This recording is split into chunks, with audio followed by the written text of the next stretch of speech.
In the workshop Beyond Climate Migration, we've been interacting with a group of scholars, thinkers, practitioners and policymakers who work around the combined issues of climate change and migration or broader human mobilities to start interrogating some of the basic assumptions that lie around this field of research but also practice. Time and again, researchers come away with making the point that you can't actually identify somebody as a climate migrant.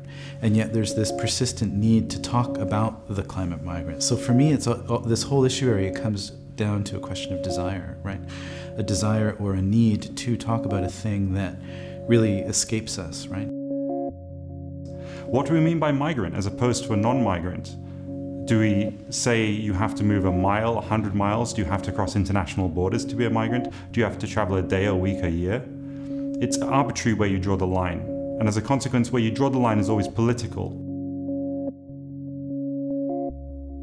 One of the ways that we can think about climate migration differently is to move away from binaries of displacement migration, to move away from such a focus on causality, to recognize mobility in a broader way, including immobility, but also including short-term movements. Seeing how all of that interacts together is one way, I think, to address this moving beyond climate migration.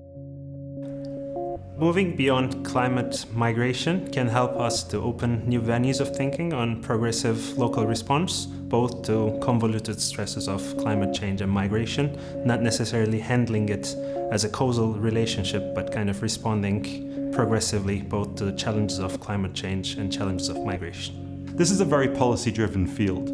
It's one that has a lot of political currency. The funding comes from policy communities.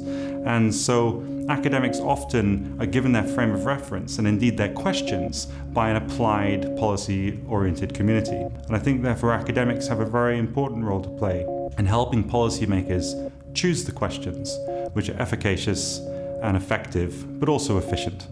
If migration is not considered the result of a political crisis, but instead as part of a long-term environmental trend, as part of a new normal, then the balance between humanitarian response to migration and fencing off policies may well change.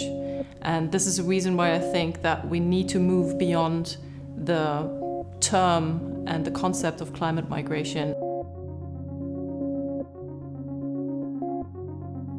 When we bring climate and migration together as two distinct areas, the question we need to ask is not what can we do to prevent, cataclysm, but it's how can we put these two things together in order to cultivate some really transformative vision for the world that we live in.